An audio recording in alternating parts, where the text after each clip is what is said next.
आपका छुटकारा होने वाला होता है तो शैतान हमेशा कोशिश करता है आपको ज्यादा तंग करने की। जब वो आपकी लाइफ में देखता है कि आने वाले समय में परमेश्वर का आत्मा इसकी जिंदगी में बड़े काम करने वाला है, या परमेश्वर की एक बड़ी योजना है, उसे पूरा दिखता नहीं लेकिन उसे कुछ रोशनी दिखाई देती है, कुछ वो स्पिरिचुअल सेंस करता है उन चीजों को।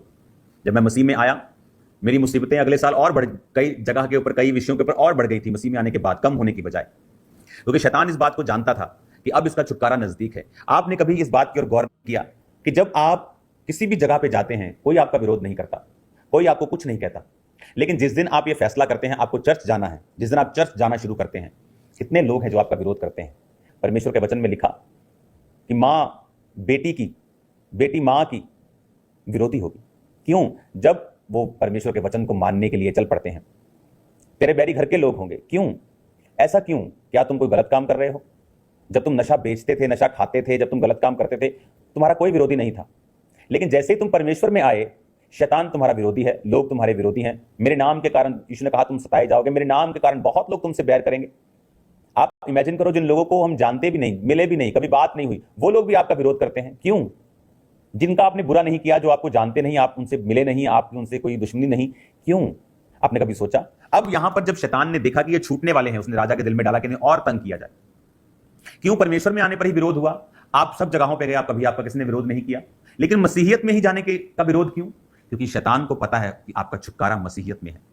उसको पता है कि जब एक व्यक्ति मसीह को अपना जीवन देता है और मसीह के अनुसार, उसके वचन के अनुसार अपनी जिंदगी को बिताना शुरू करता है, उसका छुटकारा नजदीक होता है। शैतान को मालूम था कि परमेश्वर ने अपने वचन मूसा और हारून के जरिए इनके जीवन में भेजे हैं और वो स्पिरिचुअली सेंस कर सकता था, इसलिए उसने और तंग करना शुरू किया लोगों।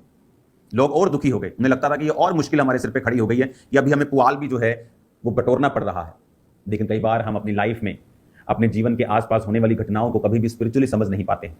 हमें लगता है कि हमें और मुसीबत आ गई, 2009 में मेरा पूरा बिजनेस जला दिया, ओ और मुसीबत आ गई। लेकिन स्पिरिचुअली क्या हो रहा था? स्पिरिचुअली परमेश्वर एक तैयारी कर रहा था, स्पिरिचुअली मेरा छुटकारा बहुत नजदीक था, लेकिन शैतान ये दिखाने की कोशिश कर रहा था कि तू और दुखी है, अपना ध्यान हटा ले। राजा ने क्या कहा? ध्यान से पढ़ो। उसने कहा झूठी बातों पे ध्यान ना लगाएं, इसको इतना दबा दो, इतना प्रेशराइज कर दो, इतने दुख उसकी जिंदगी में डाल दो कि परमेश्वर की बातों पर ध्यान ना लगाए। ये बिजनेस जला दिया, डिप्रेस एक्स्ट्रा कर दिया कि परमेश्वर की बातों पर ध्यान ना लगाए। लेकिन जो वचन को समझने वाले लोग हैं, जो आत्मिक लोग हैं, वो इस बात को समझते हैं कि आपका छुटकारा परमेश्वर के वचन से और परमेश्वर की आत्मा के सहारे से आता है। और परमेश्वर के वचन में लिखा है आपको अड़े रहना है और खड़े रहना है अगर आपको गवाही के साथ वापस आना है।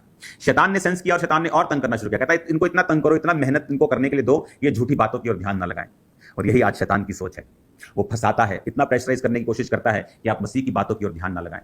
और मसीह की बातों में ही छुटकारा है। वो फ्रस्ट्रेट करने की कोशिश करता है, दुखी करने की कोशिश करता है।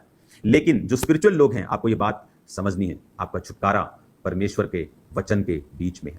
कोई मायने नहीं करता आपकी लाइफ में क्या चल रहा है, कितनी प्रेशराइज्ड सिचुएशन चल रही है, क्या चल रहा है। आपको इस बात का ध्यान देना है कि परमेश्वर का वचन मुझसे क्या कहता है।